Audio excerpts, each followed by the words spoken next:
Question 4, hypothesis testing.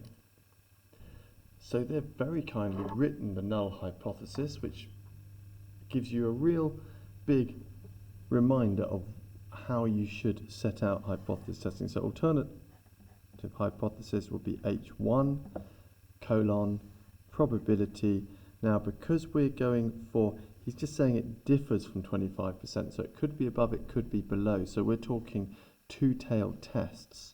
So its probability it does not equal 0.25 is your alternative hypothesis. So that's just your 1 mark.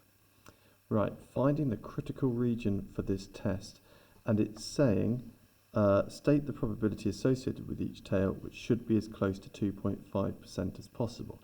That's all the working you actually have to show, but I would always start by doing a little graph of what's going on. So you're going between, and so yeah, we've got a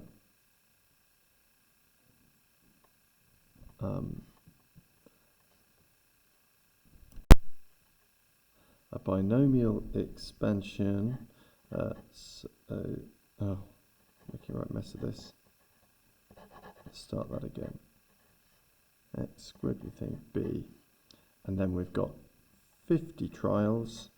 We've got a probability of 0.25. So the smallest amount we could have is 0. The most we could have would be 50. The expected mean is going to be 50 times 0.25, which is 12.5. So I like to just put that in there so that it gives me an idea of what my bell curve looks like, and that helps me get my mind into the zone of finding the 2.5% at each bit and thinking about what number is going to be a good one to search for. Now, since we've got these calculators, we don't need to worry about using the method of going through the tables, and I'm afraid I'm not going to show that on this video, so you'll have to find someone else to show you that if that's what you're wanting, or come and see me if you happen to know me. Right, so statistics we're going for, it's under distribution, it's binomial distribution, and it's cumulative distribution. We want not Poisson distribution, which is that one. So we go in there on F2. And if we're going for the lower end, first of all, the lower amount will be 0. The upper amount, 50 trials oh no, it's not going to be 50, is it? And I'm going to cut things down a little bit by having a look at, I'm thinking I'm going to be very lucky here on 6. I've got 50 trials. I've got a probability of 0.25. Press execute a couple of times. I get 0.1939. So I need to write that down first of all. So that is the probability that x is less than or equal to 6 is 0.1019 4 to 4 decimal places, but that's just under 2.5%, so I'd better check the chance just above that of being 7, which only takes a moment. I'll just hit exit, go back up here, change that to 7, double hit execute, I get 0.045, 0.0452, and that is only 6.6% away, and that is way more than that, isn't it? So I want this one. That's going to be in my critical region at one end, and then I go to the other end, and all I do is I make my lower value what I think the sort of lowest amount is going to be. So if I put 20 in there and then go up to a top end of 50, that's for my upper tail, I get 0.0139.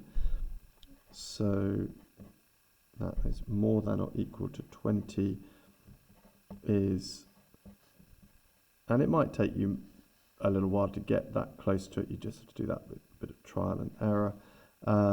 So that means I'm then going to try to see if I can get one closer, maybe just the other side of, a bit more likely being 19, because I need to get towards 2.5%, 0.025. So I go back again, just go up, change my lower value to 19, double hit that, and yeah, I get 0.02873, so that's 287 now. That is much closer to 0.025, isn't it, than that? So those are my two things. So my critical region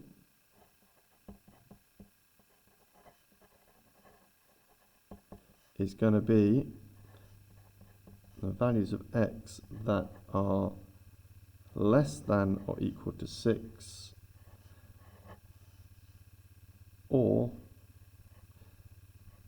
the values of x that are more than 19. Now, they didn't ask you to put it in set notation, so you don't have to. The other thing that you could have done is you might have had less than 7 without the or equal sign, and you might have had more than 20 without the or equal sign. That would be okay too. So that's critical region. So that's part B. Then the actual probability of rejecting it is going to be what you get. So this is for part C.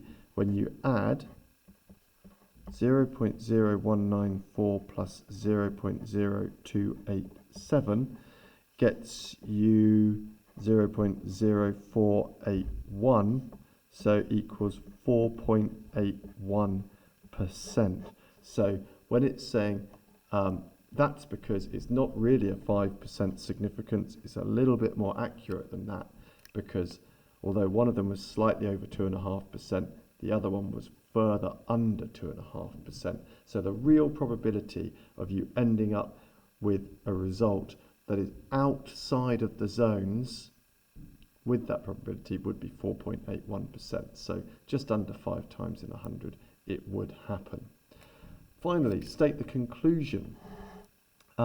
So they find 10. 10 is not in the critical region. So since 10 is outside the critical region,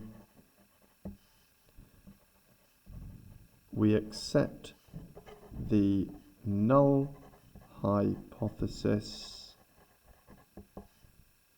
and most crucially of all, we can say that